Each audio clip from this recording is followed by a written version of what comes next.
You know that feeling when you walk through your front door and just breathe out? That little sigh of relief? Mm-hmm. What's really going on there? What's the deal with home? Such a big question, isn't it? And it Mm. goes way beyond just, having a roof over your head. Right.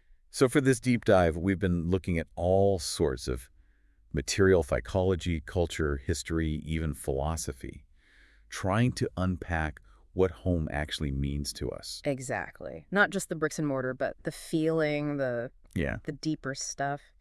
So, where are we heading on this exploration? What's the plan? Okay, so first we'll get into the psychology of it, why we need a home, Yeah, how it connects to who we are. makes sense. Then we'll sort of time travel a bit, look at different homes across cultures and history, see how it changes. Okay. After that, we'll look at the really practical stuff, like how climate and where you live shapes your house. Mm. Then think about living together versus living alone. Community versus independence, yeah. Right. And then we'll touch on some philosophical ideas about dwelling, what our stuff means, and try to pull it all together. What is home? Is it a place, a feeling, or just what it does for us? Sounds great. A real journey. So, okay, starting with the psychology, it's obviously way more than just shelter. Oh, absolutely. I mean, Maslow's hierarchy, right? Yeah. Shelter's basic, it's foundational. Yeah, the bottom level. But home quickly becomes about more. It's about safety, and not just like locks on the doors. You mean emotional safety, too. Exactly. Feeling secure, relaxed, knowing what to expect. It's that sanctuary feeling. Yeah, where you can let your guard down. And then it goes even deeper into belonging, Yeah. connection. That's huge. Right. Home is often where we build our relationships, feel part of something. Family, roommates, whatever it is. You know that Robert Frost line? Remind me. Home is the place where when you have to go there, they have to take you in. Yeah, that hits hard. Like an obligation to belong. It really speaks to that, doesn't it? Mm. That deep need for acceptance, maybe even unconditional acceptance. Mm. And psychologically, this connects to things like attachment theory. How our early home life shapes our future relationships. A secure base. Exactly. And environmental psychology talks about sense of place. We get attached to places, they become part of us. Home is like an extension of yourself. I get that. Like certain smells or sounds instantly take you back, right? Oh, definitely. My grandmother's kitchen, for instance. Oh. The smell of baking bread. Yeah. For me, it's cut grass in the summer. Instantly childhood. It's amazing how powerful those sensory cues are. Mm. Smells, sounds, even the way the light falls in a room. They can trigger really strong emotions. Comfort, nostalgia. Or sometimes bad stuff, too, I guess. Unfortunately, yes. If the place holds difficult memories, those cues can bring back anxiety or trauma. It's deeply wired. Wow. So in today's world, with people moving around so much, globalization and all that, does home get more complicated, especially if you feel connected to more than one culture? That's a really important point, that for many people, home isn't just one place anymore. Think about immigrants. They often very deliberately bring bits of their original home into their new one. Maybe specific spices they cook with, certain decorations, how they arrange the furniture. Trying to recreate that feeling, build a bridge. Exactly. It's a way to hold on to their roots, their identity. Yeah. And for people with, hyphenated identities, maybe feeling both British and Nigerian or American and Japanese home can become this really interesting negotiation zone. Oh, so? Well, like, how do you decorate? Which traditions do you follow? It's a constant balancing act, trying to blend these different parts of who you are within your own four walls. Must be challenging, but also maybe quite creative. Okay, let's shift gears a bit. What about historically and culturally? Homes haven't always looked like ours, obviously. Not at all. It's Yeah. fascinating to see the range. You start with like prehistoric caves or basic huts. Shelter was key, maybe a central fire, a hearth. Pure survival and basic community. Then jump forward to, say, feudal Europe. Castles, manors. They weren't just homes, they were fortresses, power centers, often big hierarchical spaces. Very different vibe from, say, nomadic cultures. Totally. Yurts, tents, designed to be moved, often more communal living. Portability and flexibility were the priorities. And then fast forward again. Right. Cities grow, you get apartments, condos, dense, efficient living. Then post-World War II, especially in places like the U.S., the suburban single-family house becomes this huge ideal. The dream of independence, owning your own patch. Yeah.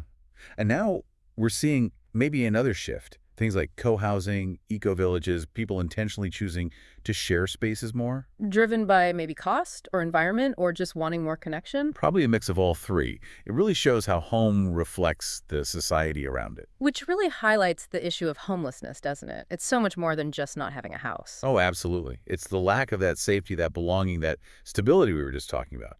It's a profound loss that goes way beyond shelter. It really forces us to confront what home means. And what about when home is disrupted, like through war or a natural disaster? That's when its importance becomes incredibly clear, often tragically so. Think about refugees. Yeah. For them, home might become a memory they cling to or a hope for the future. It's not necessarily a physical place they can access right now. Events like Hurricane Katrina or the earthquakes in Turkey and Syria, whole communities lose their physical anchor. It raises that question, can home exist without the place? It's a tough one. But what's amazing is the human drive to recreate it. Even in refugee camps, you see people trying to make a space their own, a piece of cloth for privacy, a shared cooking area, a photo. Little things to reclaim some dignity, some normalcy. That resilience is incredible. It really is. And then there are those in-between times, right? Moving house, renovating. Yes, like the liminal home. Yeah. Like living in a hotel for a while or staying with relatives or even a dorm room. That feeling of being unsettled. Yeah, it's often a mix of emotions, isn't it? Excitement for what's next, maybe, but also instability, longing for the familiar. I remember arguing with my partner constantly when we renovated our kitchen. Huh. That's actually really common. It's not just the dust and noise.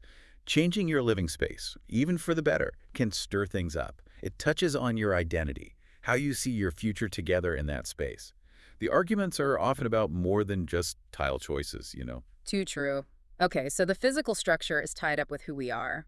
What about the influence of the outside world climate, geography? Hugely important. Climate is maybe the most obvious driver of design. How so? Well, think about hot deserts. Traditional adobe houses, thick walls, small windows, designed to stay cool. Right. Versus the tropics. Exactly. Often houses on stilts, lots of openings for ventilation, trying to manage humidity. Makes perfect sense. Form follows function. And in cold places. Log cabins, lots of insulation, steep roofs so the snow slides off. Or flood-prone areas, you might see houses on stilts again or even floating homes. People are pretty ingenious at adapting. We have to be. And it's not just climate. Geography plays a huge role too. Like mountains versus coast. Yeah. Mountain homes might be built more vertically, using the slope.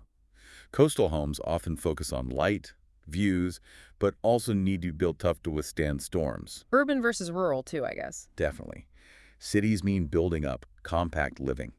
Rural areas offer space, privacy, maybe a different connection to the land. The landscape itself really shapes the feel of home. Fascinating. Okay, so we've talked structure, environment. What about the people inside? Living alone versus living together. That's a big cultural difference we see. Historically, in many parts of the world, multi-generational homes were the norm. Everyone under one roof. Pros and cons there, I imagine. For sure. Strong support systems, shared resources, but maybe less individual privacy. Compare that to, say, modern Western cultures, where independence is often prized. Yeah. Nuclear families, more people living alone. A definite shift. But as we mentioned, maybe there's a bit of a swing back now. With co-living, intentional communities, eco-villages popping up, people exploring different ways to balance community and individuality. Interesting. It's like we're rethinking what works best. Maybe. There's that quote by Walter Benjamin, "To dwell is to leave traces." It reminds us that living somewhere, especially with others, inevitably leaves a mark on the place and on us. I like that. We shape our homes, and they shape us. So this leads us nicely into the more philosophical side of things, right? What does it mean to dwell? Exactly. Philosophers have thought a lot about this. Martin Heidegger, for instance, talked about dwelling not just as living in a building, but as a fundamental way of being in the world, authentically inhabiting a space. So it's more than just existing somewhere. It's about connection. Yeah, a meaningful connection. And then there's Gaston Bachelard, who wrote beautifully in The Poetics of Space. Ah, yes, I've heard of that. He looked at the intimate parts of a house, attics, cellars, corners, and saw them as metaphors for our inner lives, our memories, our subconscious. He thought of the home as nurturing our daydreams, our sense of self. Like the house holds our inner world. Those quiet corners definitely feel different, don't they? They really do. Bachelard saw the house almost like a shell for our consciousness. And we can think about home through different metaphors, too. Like what? Well, home is a sanctuary. a safe haven, refuge. Definitely. Home is a stage where we play out different roles, parent, partner, host. Ha, yeah, the performance of having guests over. Exactly. Also, home is a story. It holds our memories, the narrative of our lives. And just practically, home is a system, the plumbing, the Wi-Fi, the routines that keep things running. Sanctuary, stage, story, system. That's a neat way to frame it. And that stage idea reminds me of Irving Goffman. Yes, his front stage and backstage concept fits perfectly. The living room might be the front stage, neat, tidy, presenting a certain image. Where guests are allowed? Right. And the bedroom, the messy closet, the study piled with papers, that's the backstage. More private, less curated. Our homes reflect how we want to be seen. We're definitely putting on a bit of a show, even at home. Right. So what about all the stuff in our homes? Minimalism, materialism? How does that fit in? That's another big layer. Minimalism kind of pushes back against accumulation, right? Focus on essentials, declutter. Think Marie Kondo, sparking joy. Trying to find clarity by having less. Yeah, the idea is that less physical clutter means more mental space, focusing on what matters.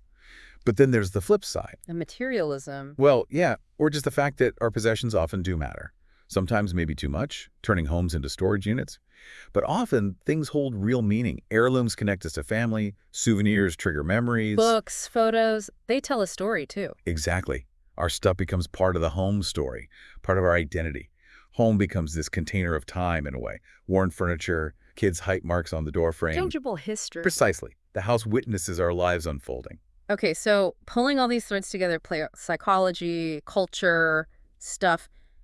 How do we define home overall? Is there a single definition? It's tricky, maybe impossible to have just one. But we can look at it through those three lenses we mentioned earlier. Refresh my memory. Home as a place, the physical location, the address.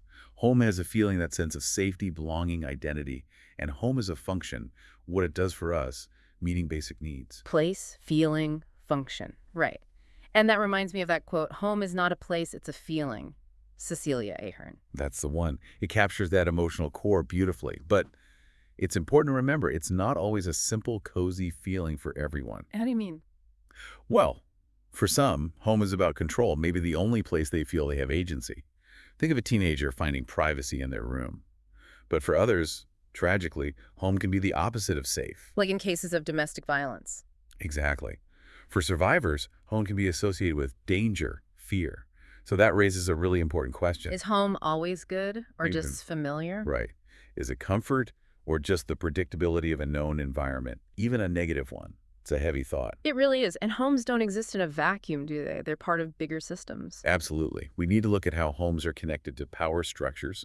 Mm. Think about historical things like redlining. Denying mortgages based on race, essentially creating segregated neighborhoods. Yeah, with devastating long-term effects on wealth and opportunity. Mhm. And even today, things like restrictive zoning laws, gated communities, inambiism, not in my backyard. They all influence who gets to live where, who feels welcome, who has access to resources. Precisely. So our private homes are deeply shaped by these public forces, by politics and economics.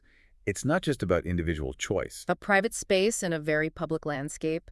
And what about the digital world? Can the internet be a home?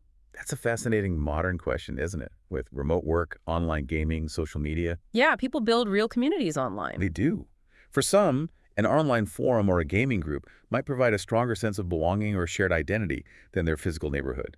It offers connection regardless of geography. So it can function like a home in some ways, providing that feeling aspect. I think it can, yeah. Yeah. It leads to that provocative thought. Is your browser history a better reflection of your true self than your bookshelf? Ooh, that's a good one. Food for thought. And we also see houses used symbolically all the time, right? In films, books. Definitely. Yeah. Think horror movies. The haunted house often represents the subconscious, repressed secrets, family trauma, Like Hill House? Yeah. or fairy tales. The cozy cottage in the woods often means safety, transformation, maybe wisdom. Yeah. And then you have something like Gatsby's mansion.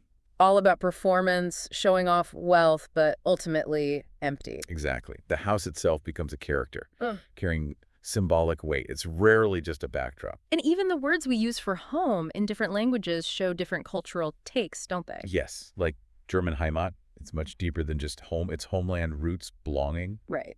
Or in Japanese, the distinction between uchi, inside home, family, and soto, outside, Mm. is really culturally significant. Define social interactions. It does. And Spanish differentiates hogar, the hearth, the warmth, the feeling, from casa, which is just the building. Yeah. Language really reveals those underlying cultural values. It's amazing how much is packed into one little word. Wow.